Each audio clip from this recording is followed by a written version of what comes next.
Hello all, my name is Jordan Mittler, and today we're going to be looking at using ChatGPT, one of the most famous platforms for interacting with artificial intelligence, or AI.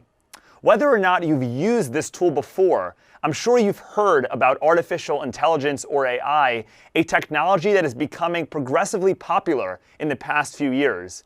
And many people are using tools like ChatGPT to interact with AI.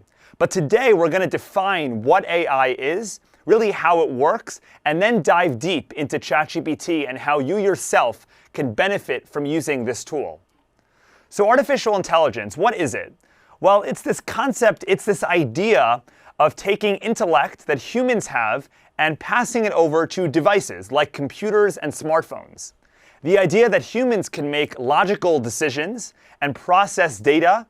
Computers now have that ability to take in a lot of data and make a logical decision the same way that humans can with intellect. And the idea is that we're passing on that intellect, we're training our devices to use that similar methodology to make decisions to benefit our lives. Now, how does artificial intelligence really work? And it's the basis of this tool called machine learning.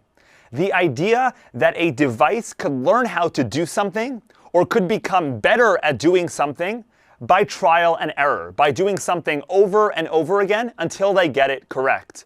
And the way I'll explain this is in the concept of learning how to ride a bicycle.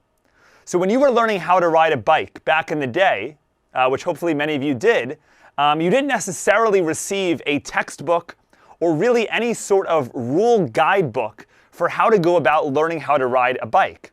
But rather, this is the sort of thing that you were put on a bike and were told, give it a shot. And more likely or not, you probably fell that first time, maybe the second time or third time. But the idea is each time you got progressively better because you learned that what you did was incorrect and decided to do something different until you finally reached a point where you were able to ride that bike successfully. And that's what this concept of machine learning really means. The idea that computers, especially in the early stages of ChatGPT and artificial intelligence more broadly, are not always 100% correct. But the idea is the more that humans, the more that you and I interact with these sorts of tools, the smarter and more advanced the technology will get because it's learning via its errors. If you ask artificial intelligence or GPT a question, and it responds with an incorrect response, like for example, if you were to ask it a very simple math question, like what is 3 plus 3, and it mistakenly answers that the correct answer is 7, and you correct GPT, you indicate that its response was incorrect, and this happens over and over again in the future when future people are asking that same question. GPT, artificial intelligence, are using machine learning to understand what they did incorrectly and go ahead and make those edits. So ChatGPT is one of those tools designed for you to interact with artificial intelligence. It's what we call consumer AI, the idea that you and I could interact with artificial intelligence. We don't need to be technologically savvy or even technical people, but rather we're able to interact with ChatGPT the same way maybe you would interact with someone via messages or interact with someone over text message or email. Now you could access ChatGPT for free via www.chatgpt.com. ChatGPT was made by a company called OpenAI, which was one of the first companies to build this sort of tool and has become one of the most popular for interacting with artificial intelligence on a consumer AI level. So once again, in order to access ChatGPT, you could open up any of your devices, whether that be a computer, tablet, or smartphone, and put in www.chatgpt into your web address bar, or even just ChatGPT into your Google search bar.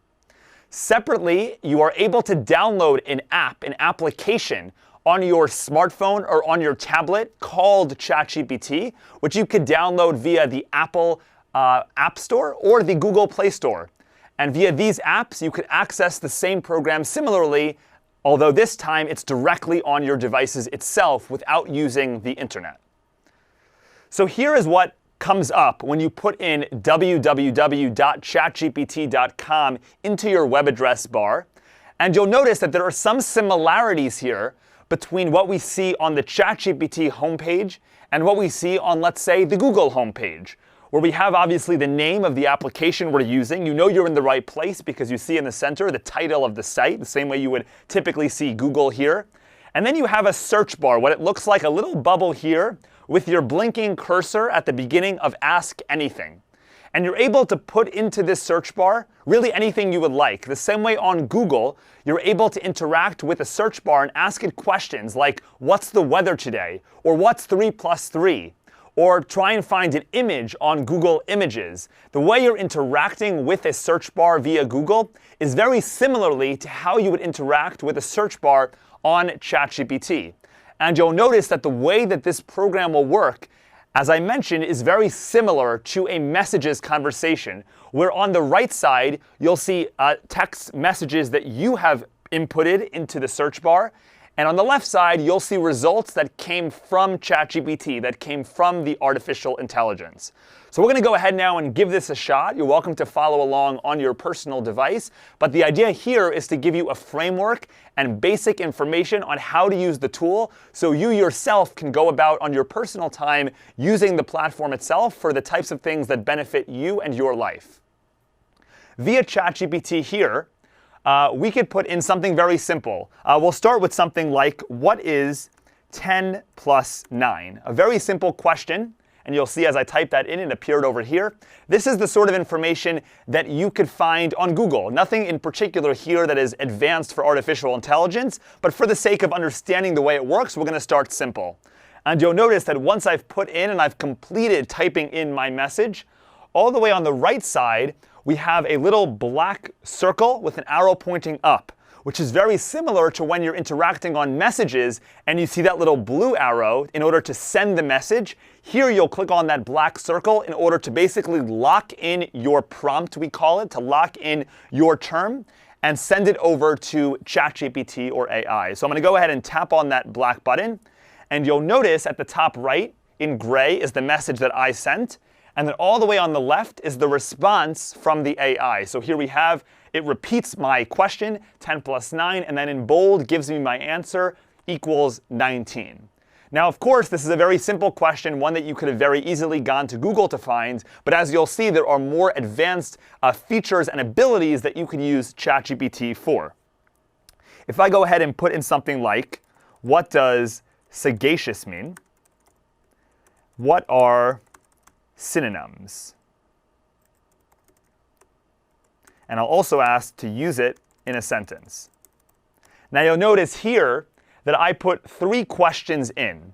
This typically is less done via Google or the internet, but on ChatGPT and this platform, you're able to kind of really spill out your thoughts, to really spill out your questions, to put in multiple phrases, multiple questions. And you notice I broke it up with, here's my first question and a question mark. I restarted again with a question mark, and here's my sentence here. So I'm going to go ahead and click again on the black circle with the arrow pointing up. I'm going to lock in my prompt, and you'll notice that it will first give me the definition. It will then give me synonyms, and if I scroll down even further, you'll see it will eventually give me a sentence example. And it even gave me a recommendation. Let me know if you'd like a simpler version or a creative use. So you'll notice here that ChatGPT was able to take multiple questions and give me a response. And you'll also know that as I use the tool, which again is different from Google, you're able to scroll up to see your past history. So even though I've moved on to sagacious, I could scroll up and I could still see that initial question I asked about what is 10 plus 9. And this will become very important because you'll see that ChatGPT has a memory, has a database where they keep and understand your past entries, your past prompts. Let's continue on here. I'm going to put in, I want to cook something with seafood today. Can you give me 10 dishes as options? I'm going to hit on the black button again, and you'll notice that we're continuing the same conversation. And you'll notice that it will begin to give me these results. It might take a second, but the idea that I want to point out here is that this question when you put it into your ChatGPT, and when, let's say, myself or one of your friends, family members, or colleagues puts in that same question, they may very well get a different answer. And this is a bit different from Google in the sense that if you put in online shopping, those top websites will continue to come up, whether or not it's my computer or your computer. On ChatGPT, the way it's pulling all this information is from a wide variety of different sources. And the idea here is that this is not necessarily the only 10 seafood dishes that will come up if I put in that same question. Even on my own personal GPT, I could put in the same question and receive 10 different responses. But I could scroll down and see all the results. They put emojis, they made it all nice and creative, and probably even asked me, again, a question at the bottom, which kind of continues on the conversation. Let me know what ingredients you have, and I could recommend one that suits your pantry or help with a recipe. Now, if I go ahead into the Ask Anything, and I put in something like, what are the cooking steps? Cooking steps, and I'll say for dishes 2 and 3, which again, here, if we scroll up, are the grilled salmon with dill sauce and the seafood paella. Now this here, this question, I have not mentioned what I'm referring to. I simply said 2 and 3. I did not spill out the salmon dish. I did not spill out any of the dishes that I'm referring to, but rather here, because ChatGPT has a memory, I'm able to ask it questions about previous inputs and outputs, and it will know exactly what I'm talking about. It won't say what is dish 2 or 3. It knows because it simply just gave me 10 dishes that those are the dishes that I'm referring to. So let's give this a shot. I'm going to tap on again the black button with the arrow pointing up. And you notice here that it will give me the dishes 2 and 3, the grilled salmon and with the dill sauce and the seafood paella. And I could scroll down and it will give me information about the ingredients. It will give me directions for the cooking steps, and it will also give me for the second dish as well. So again, here the point I'm trying to make is that you're able to have a fluid conversation with ChatGPT and AI, where you're able to engage with the tool in a way where you don't necessarily need to repeat and continue to put in information every time you want to ask it a question, but rather it has a memory and it does remember the things that you've put in the past. Now, if I ask it another question, for example, explain in a sentence what a senior citizen should know about AI. And there we go. I asked it to do in a sentence what a senior citizen should know about AI. Remember, we're changing topics here, but again, it doesn't matter. You're able to have this fluid conversation, and I'll go ahead and tap on the black button. And here we go. In one sentence, a senior citizen should know that AI is a powerful tool that can help with daily tasks, provide information, and even offer companionship, but it's important to use it with care, verify information, and protect personal data. Now, I could have asked that same question many times, and I'll get slightly different variations of that same sentence. And I could respond. I could say something like, please simplify this so even a, let's say, 10-year-old would understand. And again, it's going to take that same sentence, it's going to simplify it even further, and I can go even further. I could even write 5-year-old. I didn't even ask it a question here. All I did was specify a phrase, 5-year-old, and it's going to understand that it's going to simplify that same sentence to a 5-year-old. And to play around with it one more time, I could say it, explain it in words that rhyme. And in a matter of seconds, literally seconds, you're getting these results that AI is piecing together using its brain, using its data, and using machine learning to continuously get smarter and smarter. Now, the last thing that we'll look at today with regard to ChatGPT, and there's of course many, many more things you could look at, is with regard to summarizing information. If you go ahead and you are a frequent news reader, where you're on Google and you're looking at Time Magazine, the New York Times, or the like, and you have maybe particularly long articles, ChatGPT as a tool is able to summarize these articles for you very easily. So for example, here's an article here from Time that says ChatGPT may be eroding critical thinking skills according to a new MIT study, very applicable to what we're discussing today. But here's an article on Time. And maybe it's, I'm not sure how long it is, but let's say for example that I need to read this very quickly. I don't have the time to read it. The easiest way to go about using ChatGPT to summarize this article is via copy-paste. which whether or not you've done that before, it is usually relatively simple. The first thing you want to do is highlight or select the entire article. And you could do that on your keyboard by clicking on an Apple computer, the Command button found directly to the left of the spacebar, and the letter A, which stands for All, to select everything there. And if you hold down Command and click on the A, you'll notice that everything in the article will highlight itself in usually blue. If you're on a PC or on a Windows computer, similarly, you want to do the exact same thing, but with the Control button. So you're holding down the Control button, clicking on the A, and again, you will highlight in blue all of the content that is available in the article.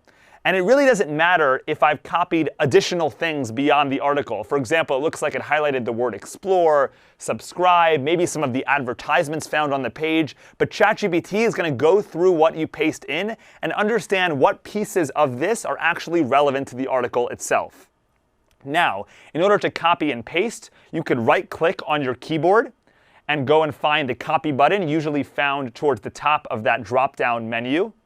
And once I click on copy, I can now go back to my ChatGPT panel over here and put into Ask Anything using either Command-V or Control-V on a Windows or PC computer, or even simpler, I could go ahead and right-click and click on Paste. And you'll notice that I don't even have to read through this, but if I scroll all the way up, it looks like the entire article here was pasted in. And at the end of this prompt, whether at the end or the beginning, it's really up to you, I can go ahead and type something like, please summarize this article. And then again, click on that black send up button. And in a matter of seconds, you're going to get a summary of the article that was sent. ChatGPT read through the entire article and are giving you here a very compact summary. And I can go even further and say something like, pull out the top 5 keywords, and it will give me that result as well. And finally, as we did earlier, I could do something like explain it like I am 10. And again, we're going to get a very simple answer where it's explaining this article in a way where even a 10-year-old can understand. You can go 5 or 10. You could even say explain it in less than 20 or even 10 words. And you can go on like this. But the idea here with engaging with ChatGPT and AI more generally is this concept that the more information that you give it, the better the result will be. So for example, if you wanted to write a poem, let's say it's your mother's birthday and you want to write a poem about your mother for her 50th birthday, whatever it may be, just saying something like, it's my mom's birthday, please write a poem, won't give you the most personable and relatable result. But if you spend a bit of time giving it a lot of information about this person, then that poem, that result, that output will be very, very detailed and precise in terms of what you're trying to find. So I would encourage you, before clicking on that black button on the bottom right of the screen, to simply give it as much information as possible before putting in the question and clicking on that black button. That will usually solve a lot of the issues with regard to ChatGPT giving you the most accurate and the best possible results to your questions.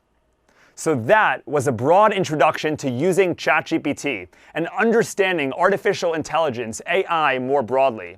And now you can go ahead and use this tool and other consumer AI to interact with artificial intelligence and get answers to the questions that suit your interests and needs, like finding answers to math questions, finding recipes online, and even summarizing long articles. If you have any further questions, please reach out to us at info@mittlerseniortech.com or visit our website, mittlerseniortech.com, for more courses and more information. Thank you for watching.